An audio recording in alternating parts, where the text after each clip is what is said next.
তো চোরে চোরে ভাইরা ভাই নাটকটি কিন্তু অনেকটা অসাধারণ হয়েছে, দেখাই গিয়েছে। শরীফের নাটক তো অসাধারণ হবে, অবশ্যই হবে, কেননা হবে না। দেখা যায় কি তারা কিন্তু চোর সাজে এবং পুলিশের পকেট কিন্তু মারা কিন্তু ছাড়েনি, বাদ রাখেনি।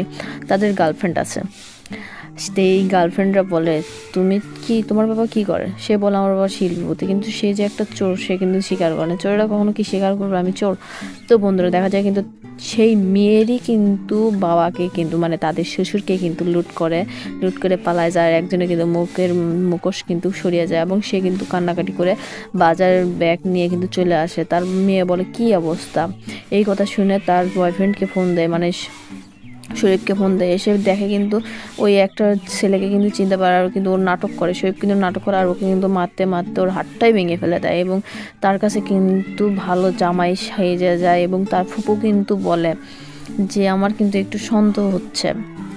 তারপরেও কিন্তু তার বাবা কিন্তু তাকে মেনে নেয়। অন্যদিকে দেখা যায় ওর গার্লফ্রেন্ড মানে দ্বিতীয় চোরের গার্লফ্রেন্ডকে কিন্তু নিতে আসে এবং নিতে আসতেই কিন্তু ওদের বাড়িতে নিয়ে যায়। দেখা যায় যে ওই বাড়িরই মেয়ে।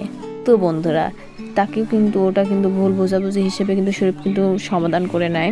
বাড়ির মেয়েদের বয়স 30 বছর না পর্যন্ত বিয়ে দেয় না। এই কথা শোনার পরে তার বাবা মানে দ্বিতীয় চরের বাবার কিন্তু হচ্ছে বউ নাই, তাকে বলতে তুমি বিয়ে করো।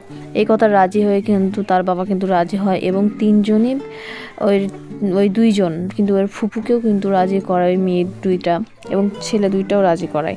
রাজি করার পর্যন্ত কিন্তু বিয়ের সময় যখন দেখা যায় তখন কিন্তু পুলিশ যার পকেট মারছিল সে কিন্তু আসলে ওই দুইটা মেয়ের ভাই। তো বন্ধুরা পরে কিন্তু ওদের কিন্তু ধরে নিয়ে যায় এবং শ্বশুর কিন্তু অনেক কান্নাকাটি করে।